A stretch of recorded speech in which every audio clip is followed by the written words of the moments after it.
West బెంగాల్లో TMC MLA Humayun Kabir just ఒక్క ప్రకటన చేశారు. అదేమిటంటే బాబ్రీ మసీదును ముర్షిదాబాద్ లో మళ్ళీ నిర్మించుకుందాం, ఫౌండేషన్ స్టోన్ సరిగ్గా డిసెంబర్ 5వ తేదీ నేను వేస్తాను అనే విధంగా ఒక ప్రకటన ఇవ్వగానే ఈ శంకుస్థాపనకు వేలాది మంది ముస్లింలు హాజరయ్యారు. వాళ్ళంతా కూడా తమ నెత్తిన ఇటుకలు తీసుకురావడం, లేదంటే పెద్ద ఎత్తున డబ్బులను ఇవ్వడం ఇలా చేశారు. ఒక ఎమ్మెల్యే జస్ట్ పిలుపుని ఇవ్వగానే కొన్ని వేల మంది హాజరయ్యారు. ఈ సభకు 3,000 మంది పోలీసులతో భద్రత కల్పించారంటే ఎంత పెద్దగా జనం హాజరయ్యారో అర్థం చేసుకోవచ్చు.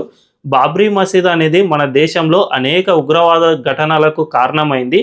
ఈ మసీదు కూల్చివేసిన తర్వాత ముంబై ఉగ్రవాద ఘటన కూడా దీనికి కారణంగానే జరిగింది అని ఆ తర్వాత ఉగ్రవాద సంస్థలు సైతం ప్రకటించాయి. కాబట్టి ఇది మన దేశంలో చాలా సున్నితమైన అంశంగానే వెస్ట్ బెంగాల్ రాష్ట్ర ప్రభుత్వం భావించాల్సిన అవసరం ఎంతైనా ఉంది. దీన్ని మొక్కగా ఉన్నప్పుడే తుంచివేయాలి. ఇది గనుక పెద్దగా పెరిగితే ఖచ్చితంగా అది మన దేశవ్యాప్తంగా శాంతి భద్రతల సమస్యను తీసుకొస్తుంది. కాబట్టి వెస్ట్ బెంగాల్ ప్రభుత్వం దీనిపై చర్యలు తీసుకోకపోతే కేంద్రమే రంగంలోకి దిగాల్సిన అవసరం ఎంతైనా ఉంది.